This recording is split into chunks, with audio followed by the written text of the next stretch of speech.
Ito, ang latest weather update.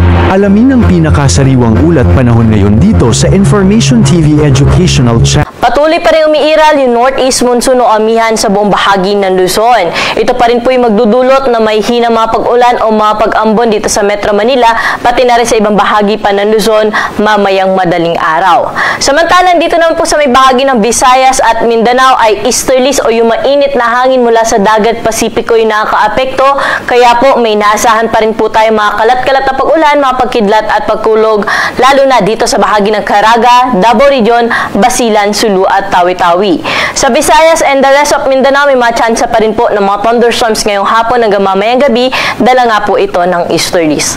Sa kasalukuyan, wala naman po tayo minomonitor na low pressure area o bagyo na posible pong makaapekto sa ating bansa.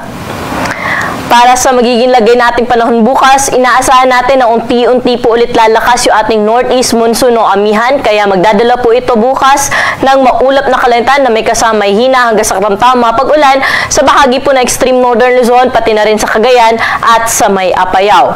Pero dito po sa Metro Manila, pati na rin sa ibang bahagi pa ng Luzon, ay magiging maaliwalas pa rin po yung ating panahon bukas, ngunit posible nga po yung may hina mga pag-ulan o yung mga pag-ambon, lalo na po sa early morning o sa madaling araw.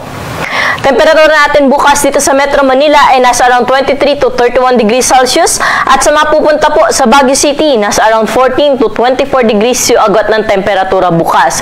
Sa mga maglilibot naman sa Tagaytay, 22 to 29 degrees yung agad ng temperatura. Sa Lawag naman po, 22 to 30 degrees Celsius yung agad ng temperatura bukas. Samantala sa Tugigaraw, dahil nga maulap maghapon, nasa around 22 to 29 degrees Celsius. Sa may Legazpi City, 24 to 31 degrees Celsius. Dumako na po tayo sa Puerto Princesa at Kalayaan na kung saan aabot po sa 32 degrees Celsius yung pinakamataas na temperatura. Sa mga kababayan naman po natin sa bahagi ng Visayas at Mindanao, wala tayong inaasahang malawakang mga pag-ulan for bukas po or within 24 hours, wala po dyan malawakang mga pag-ulan. Ngunit posible pa rin po yung mga pulupulong pag-ulan, mga pagkidlat at pagkulog sa hapon at sa gabi, lalo na po sa Eastern Visayas, Caraga at sa Davao Region. Ito nga po ay dulot ng easterlies. Temperatura po natin bukas sa Iloilo, Tacloban, Metro Cebu at Cagayan de Oro ay aabot po sa 31 degrees Celsius. Sa Metro Davao at sa Zamboanga City naman aabot po sa 32 degrees ang maximum temperature. Sa mga kababayan naman po natin na maglalayag, wala pa rin po tayong gale warning na nakataas sa kasalukuyan. Ngunit, pinag-iingat po natin yung ating mga kababayan na maglalayag sa may baybaying dagat ng Northern at Central Luzon area dahil po inaasahan natin ang moderate to rough sea condition. Pero sa nalalabing baybayin po na ating karagatan ay magiging banayad hanggang sa katamtaman lamang ang mga pag-alon. Para po sa ating 3-day weather forecast dito po sa mga pangunahing syudad, partikular na dito sa Metro Manila na kung saan for the next 3 days ay generally fair weather condition po inaasahan natin. Ngunit mataas po ang tsansa na may hina mga pag-ulan dahil nga early next week inaasahan po natin na lalakas po yung ating northeast monsoon o amihan. Kaya kung mapapansin po natin, no, yung minimum temperature natin dito sa Metro Manila for the next 3 days ay maglalaro lamang sa 22 to 23 degrees Celsius at mataas rin po ang tsansa na magiging makulimlim po yung ating panahon, kaya nasa around 29 to 30 degrees lamang yung agwat ng temperatura natin o yung maximum temperature po natin sa dakong tanghali. Sa Baguio City at sa Legazpi City naman, Lunes, may matsansa lamang po ng pag-ambon but generally maaliwalas pa rin po yung panahon. Pero pagdating po ng Martes hanggang Miyerkules, expect na po natin na magiging maulap po ang kalangitan dyan at meron po kasamang may hina hanggang sa tamtamang mga pag-ulan, epekto po ng amihan.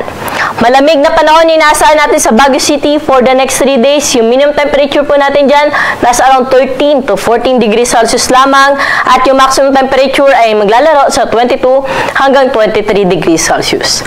Sa may Legazpi City, may kababaan din po yung temperatura for the next 3 days dahil nga may mataas na tsansa ng mga pag-ulan po at na yung minimum temperature dyan, nasa around 23 to 24 degrees at sa tanghali, nasa around 29 hanggang 31 degrees Celsius. Dumako na po tayo sa mga pangunahing syudad sa Kabisayaan na kung saan sa Metro Cebu dahil sa shear line, dahil nga lalakas yung amihan, no? At magtatagpo sila ng easterlies, kaya po may shear line po ulit tayo inaasahan na iiral, lalo na po sa may Kabisayaan. Kaya sa Metro Cebu, pagdating po ng Martes hanggang Miyerkules, magiging maulap po ang kalangitan dyan na may kalat-kalat na mga pagulan, mga pagkidlat at pagkulog. Samantala sa Iloilo City naman, by Monday, may posibilidad po ng mga thunderstorms, but generally maaliwalas yung panahon. Pero pagdating po ng Martes hanggang Miyerkules ay posible po yung may hina mga pagulan dala ng amihan. Sa may Tacloban City for the next 3 days, dahil sa epekto ng shear line ay inaasahan natin na makakaranas po sila ng maulap na kalangitan na may hina hanggang sa katamtaman, kung minsan ay may malakas na bugso ng pagulan. Kaya pinag-iingat po natin yung ating mga kababayan dyan dahil sa posibilidad ng mga pagbaha at mga pagguho ng lupa. Dumako na po tayo sa Mindanao na kung saan sa Metro Davao, Cagayan de Oro at Zamboanga City, naasahan po natin na hanggang Lunes ay magiging maulap po ang kalangitan dyan na may kalat-kalat ng mga pag-ulan. Samantala sa Cagayan de Oro at Zamboanga, aabot pa po hanggang Martes yung mga pag-ulan po dyan, pero sa Davao, improving weather condition naasahan pagdating po ng Martes hanggang Miyerkules. At pagdating po ng Miyerkules, halos buong bahagi ng Mindanao ay maaliwalas sa panahon na po yung ating inaasahan. At ang araw po natin dito sa Kamaynilaan ay lulubog sa mga 5:52 ng gabi at muli itong sisikat bukas ng 6:25 ng umaga.